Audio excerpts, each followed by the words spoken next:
I have a DC geography riddle for you. Where in DC is there an intersection where two roads, two streets, and two avenues meet? Some Washingtonians can answer this immediately, but some would need a few minutes.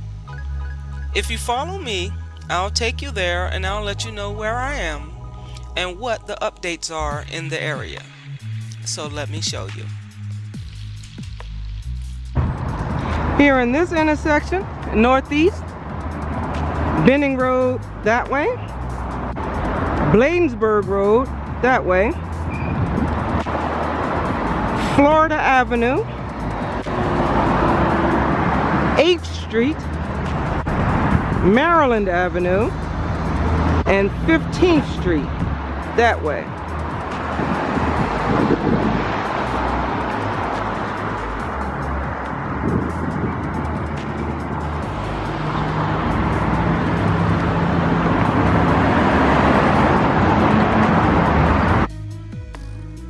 I'm here at the corner of the Hechinger Mall shopping center in between Benning Road and Maryland Avenue Northeast.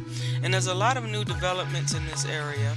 But before I show you the new stuff, let me give you a little history on Hechinger Mall. In 1911, Sidney L. Hechinger becomes the founder of the Hechinger Company in Washington, D.C. as a wrecking and salvage business. Sidney Hechinger later started to sell products from the wrecking sites to the do-it-yourselfers, and a business was born. Hechinger, a fourth-generation Washingtonian, went on to create a do-it-yourself home repair chain that gave rise to an entire industry. While setting the standards that many competitors later adopted, Hechinger grew to 128 stores in D.C.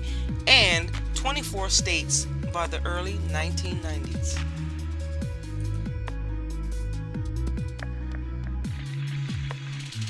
A Washington Post describes the beginnings and the downfall of the Hechinger Company and tells the story as this.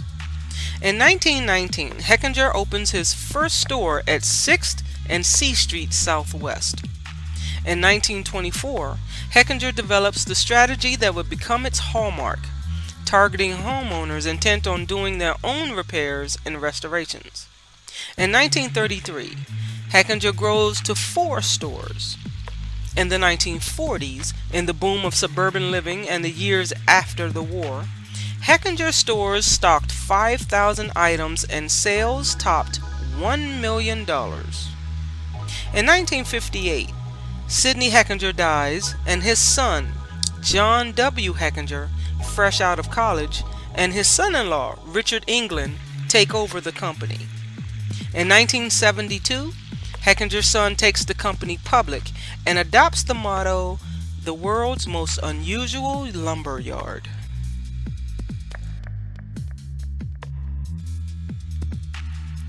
Once a railroad yard, the 35-acre site was purchased in the 1920s by Sidney Hechinger and used for years as a lumber yard, warehouse, and corporate headquarters.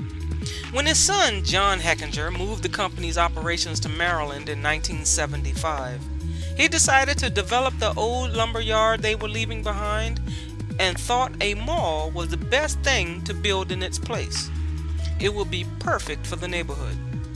So John decided to put the Hechinger Mall at the intersection of Bladensburg Road, Benning Road, and Maryland Avenue. September 1979, ground is broken for Hechinger Mall. Developed by Hechinger Enterprises, a real estate partnership which was led by John Hechinger Sr., had initial tenants to include a Hechinger store, a People's Drug Store, and a Safeway supermarket, along with 700 parking spaces, and filling the rest of the storefronts with small local businesses. Hechinger had a hard time trying to get the mall built. Not many large businesses would risk investing in a once thriving retail and residential area. Because of the image that still lingered around after the 1968 riots from the assassination of Martin Luther King, businesses were not convinced to move to that location. Hechinger was quoted as saying, I went to all the big developers, the banks, the insurance companies, even investors as far away as California, with descriptions like economically depressed, riot scarred, urban blight, and rife with abandoned buildings. That all takes a long time to fade. After much wrangling, he managed to get the district's first Urban Development Action Grant. He received $3.2 million, which helped with the $13 million cost of the mall. The mall opened on June 12, 1981. The Woodson High School band played, and dignitaries at the opening day ceremony included Mayor Marion Barry and then HUD Secretary Samuel Pierce Jr. John Hechinger was more than just the successful son of a businessman. He also had a history with DC politics. Besides ribbon-cutting events for new store openings with DC's first black mayor, Walter Washington, he was among the small team of officials President Lyndon B. Johnson appointed in 1967 to replace the three-member board of district commissioners. As chairman of the first appointed city council, Mr. Hechinger used his influence he gained to push for self-government for the district. He succeeded. As he said in 1973 during a debate on the Home Rule Bill, there has been no wild permissiveness, no breakdown of law and order, no reduction of tourists, no violation of national monuments, and none of the insulting racial things that were whispered about have stopped home rule in the last century. The plain fact of the matter is that 800,000 Americans, more people than in 10 states of the Union, are second-class citizens. How can the Congress continue this injustice? The absurdity that this capital of the leading nation of the free world is itself not free. 8 months later, the Home Rule Bill was signed into law. In 1986, 36-year-old John Hechinger Jr., the third generation Hechinger, takes over and is named president of the 54-store company. Then in 1988, Hechinger bought Home Quarters of Virginia Beach, launching the company into the warehouse business. And in 1991, Hechinger opened its first home project center. So in the 1980s, Hechingers underwent a massive expansion of both Home Quarters and the Hechinger Company, opening big box stores to compete with new rivals, Home Depot and Lowe's. And then they had even bigger stores and lower prices. And that changed everything. Unable to compete with Home Depot and Lowe's, Hechingers had to close 14 Home Quarters stores in North and South Carolina in 1994. In January 1995, Hechinger announced that it would close or reformat 22 of its 131 stores. Searching for a niche, in 1997, Hechinger launched a new, smaller concept type store such as Better Spaces in Albany, New York, and Y River Hardware and Home in Wheaton and Rockville, Maryland. But all that glorious history couldn't cushion the blow of a brutal competition or its own company mistakes. The Hechinger family finally agreed to sell the now 117 store chain to a Los Angeles investor, ending its sad and desperate struggle to save a crumbling empire. In July 1997, California-based investors Leonard Green and Partners announced plans to buy Hechinger Company for $127 million, intending to merge Hechingers with Builders Square, which it had purchased from Kmart for $10 million. However, when Hechinger posted a second quarter loss of $40 million, Leonard Green cut his price and then purchased Hechinger Company for $100 million. So in 1997, Hechingers is sold.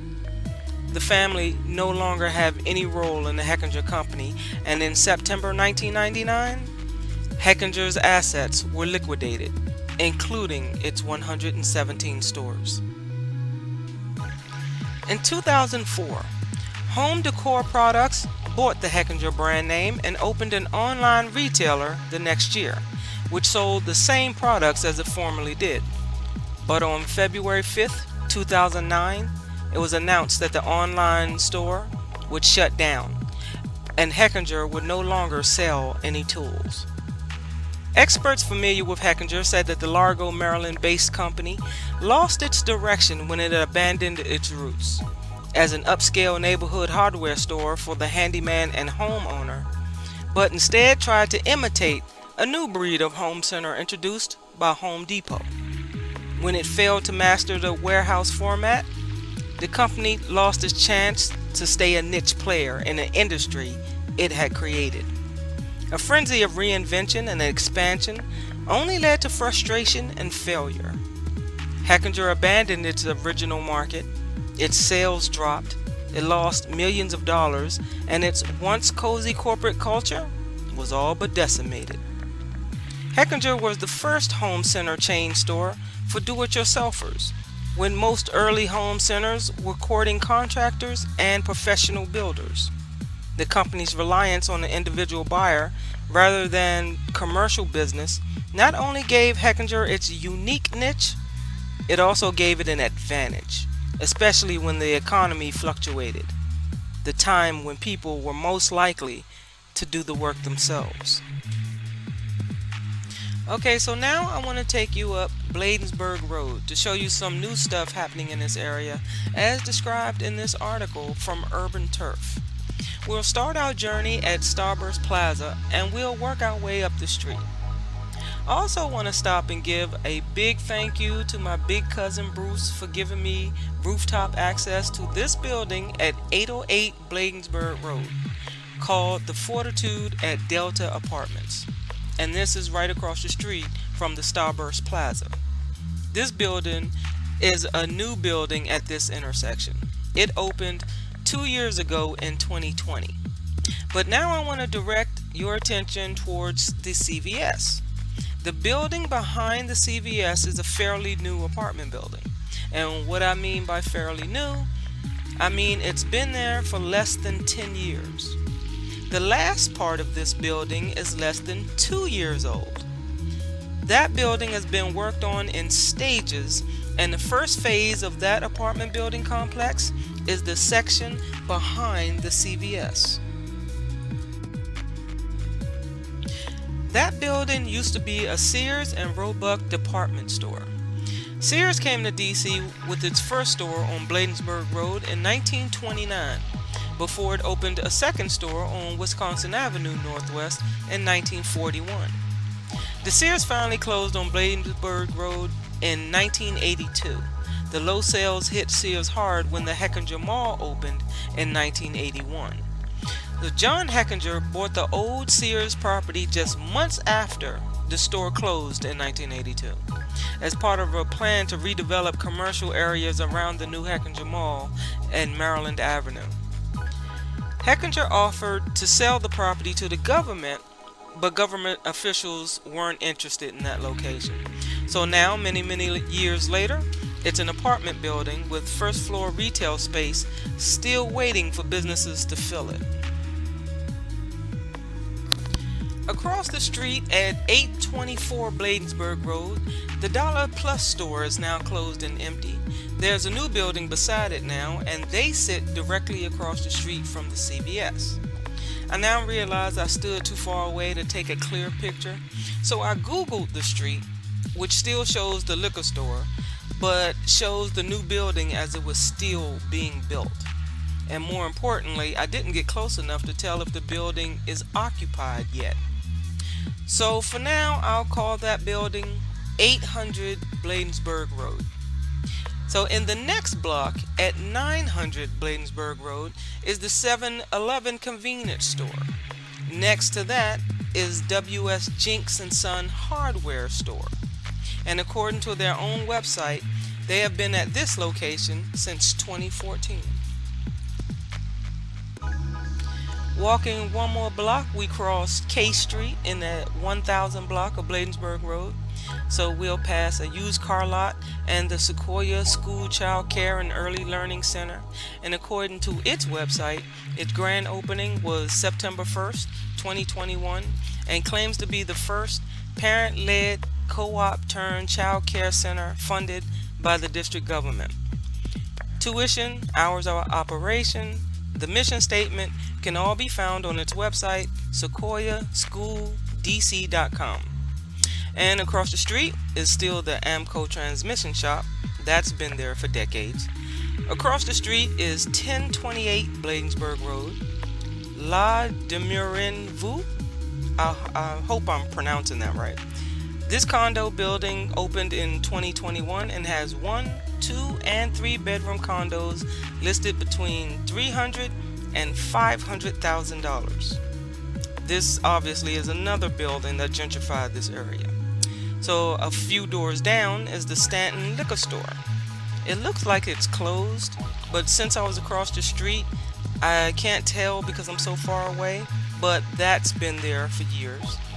The empty single house next to the liquor store is 1048 Bladensburg Road, and that was last sold for $475,000 on November 28th, 2017.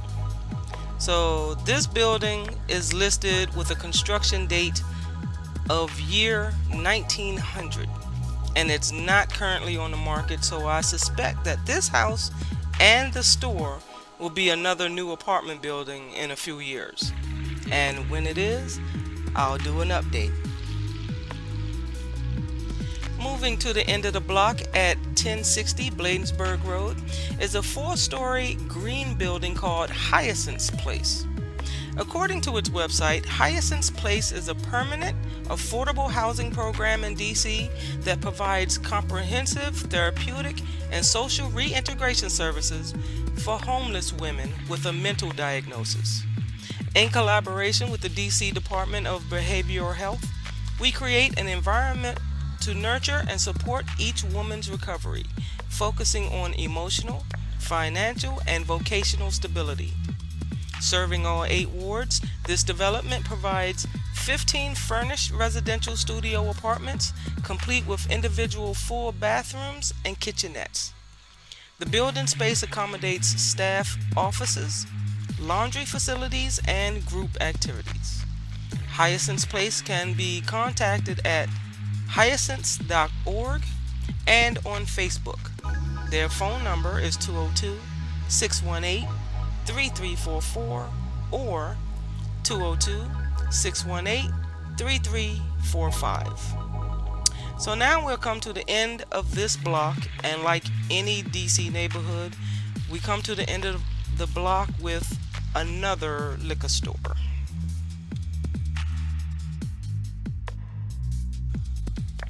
Going back across the street, we cross L Street, and there's a Mother Rucker's sub shop on the corner at 1101 Bladensburg Road. It first opened January 2013 and now has been painted a new updated color scheme. And then we'll skip over 1103 because it's closed and go next door to the new convenience store called 1107. And its name comes from the address of 1107 Bladensburg Road. The store that used to be there had a little scandal attached to it. If we look at an old Google Maps photo from across the street, you'll see the previous store painted in orange that was shut down. Here's an article from 2015 citing the trouble, and it says, the Bladensburg Market Dollar Plus at 1109 Bladensburg Road Northeast on the Carver-Langston side of the street is the first store to be temporarily shut down under DC's new synthetic drug law. MPD, which means Maryland Police Department, also arrested 2 people charged with selling the synthetic drugs just down the road at the Starburst Plaza. Earlier this month, Mayor Bowser signed emergency legislation to prohibit the sale of synthetic drugs, marketed under the names such as Scooby Snacks and Bizarro, and giving MPD power to shutter any offending business for 4 days and impose a $10,000 fine. Subsequent offenses may lead to loss of the establishment's business license. Use of the drug leads to overdose and violent behavior, according to DC officials. Looking back across the street, you'll notice the new construction on the corner of 1100 Bladensburg Road. I found an old photo from realty company Long & Foster of the church that used to be there. It was listed as being built in 1900. The last time it was sold was 2016 for $410,000. It was listed for sale a multiple of times, but then removed from the market in 2020 without being sold again.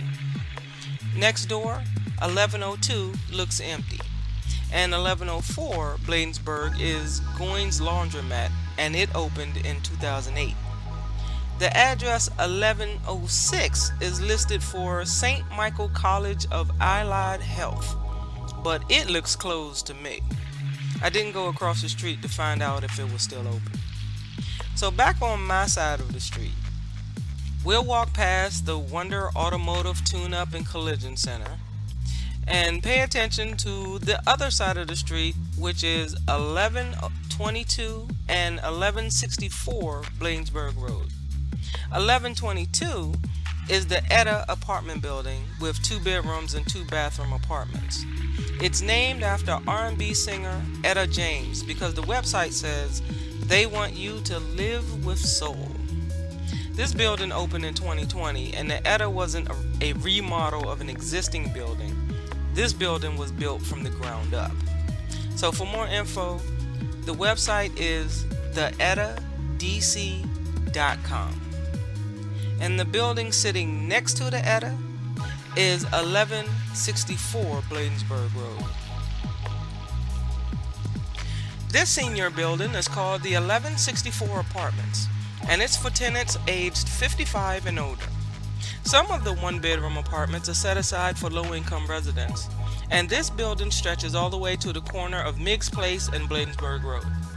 The history of this property at 1164 Bladensburg Road was formerly a Southern fried chicken and pizza restaurant, then National's Pizza, then a grocery. Briefly, it was used as a used car lot before being abandoned by its owners. In January 2015, the owners of the lot were cited for issues related to compliance, housing, and a vacant property. Information and photos posted October 1st, 2015 by the Trinidad Neighborhood Association held a meeting in May stating that there was a significant amount of vacant property that the city has been working to address on finding owners and or placing blighted property in a higher tax bracket just to spur land and putting buildings back into productive use, as well as there being a lack of affordable housing. Prices and rents rise across the city. Before we go further up the street, let's go back across the street to 1151 Bladensburg Road. The businesses in this building had closed long time ago, and the building was sold in 2016 and renovated for office and retail space. In 2018, the initial plan was to put apartments on the 2nd and 3rd floors, with retail on the bottom. Now that classification has changed from residential to office space, now we're just waiting for some businesses to rent it. So we've walked past Lang Place, Lyman Place, and then crossed Miggs Place. Now we're at the 1200 block of Bladensburg Road. As you can see, some construction has already started. The Urbanico Realty Company Group filed for building permits in 2019 to replace the former tire shop on this corner. The project will have 37 1-bedrooms, studios, and 2-bedroom apartments above a coffee shop or a restaurant. 5 of the units will be for households earning up to 80% of the area's median income, and another 1-bedroom will be for a household earning up to 50% of the area's median income. The owner of the retail buildings at 1214 and 1216 Bladensburg Road, along with the Urbanico Realty Group, plan to replace the stores with a 41-unit residential building. The new building will be 4 stories with living quarters in the basement and in the penthouse. Due to the building's lack of alley access, the application seeks a special exception to forego providing parking spaces. 12 are required. The application also cites the location's proximity to 8th Street, the streetcars, and metro buses as justification for the lack of parking. The application explains that the location near the 8th Street corridor and on the main roadway will encourage walking and patronization of local businesses by foot and not by automobile. Quote unquote.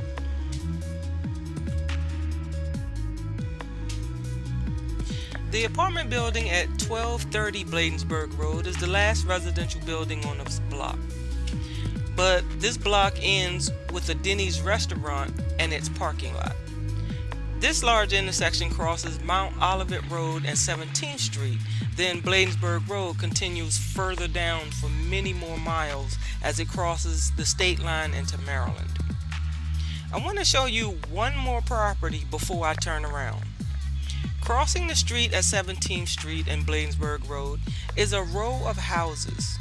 So let's go to the last house on the corner. Well, now this is the last house, but let's go beside that one. Because the side of this house was the last house on the block and they tore it down.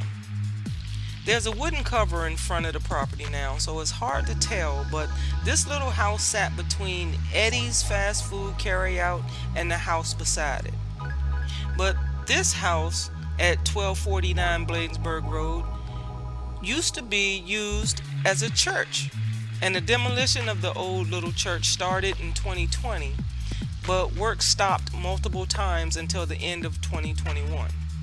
The last services that I could find at the Beth Shalom AME Zion Church was funeral services January 2010. So it sat empty for years, and the new owner and developer wants to replace the church with a 4-story, 20-unit apartment building. The exact time when construction will start still hasn't been announced yet, and when I find out, I'll do an update video on the progress. As I turn back around, I want to mention how one side of Bladensburg Road is in the Trinidad neighborhood and the other side is Carver Langston. The side of the street with the Denny's is the Trinidad neighborhood. So instead of walking back down Bladensburg Road, I decided to walk up 17th Street. There's been plenty of progress made on 17th Street and still much more to be done, but I'll make that a different video because now I'm tired. So on my way back walking to my car, I saw a Hispanic man in his yard starting his summer plantings. I asked him for a picture and told him he didn't have to give me his name or even pose for me, but I wanted to ask him about his impressions of the area. How long have you lived in Carver Langston neighborhood? And has he noticed any changes in the area, and what were they? He first pointed across the street and told me the owners of that renovated house are asking for $700,000 for that house. Prices have gone up for everything. Then he explained that he lived in his house for 6 years and he used to live in Northwest near downtown for like 16 years. He said he noticed the changes on 8th Street. He noticed how the boarded up buildings became bars and restaurants. He also noticed how the neighborhood went from majority black to now a lot of white people have moved in. He pointed out how he now has 4 white families living on his street. Then there was something he was finding strange. He asked me, why do they put trolley cars on 8th Street and the fare is free? I told him the trolley cars were free because it was a way to move the white residents along Benning Road and 8th Street to Union Station. And of course he had a confused look on his face and said, but don't they make it free for everybody? I laughed and told him yes. And he said he noticed that the trolley cars are usually empty. Why is that? I told him they're empty because everyone else is still paying the fare to ride the bus. He said that's weird, and I agreed. Now I'm walking back to my car in the Aldi's parking lot, and I want to thank everyone for having patience with me and my busy schedule in order to make another video. I am trying my best to keep up with all the city's changes, and there are a lot. And that brings me to giving a really big thanks to my sponsor, Jesse. If it wasn't for you, I wouldn't be able to make this video. So you afforded me to take the day off to work on this video, and I want to thank you very much. And if you'd like to contribute to my videos, you can hit the donate PayPal button on my homepage banner, or just hit the link in my about page. So as I want to end and say, I want to thank you for hanging out with me, and I will see you in the next video.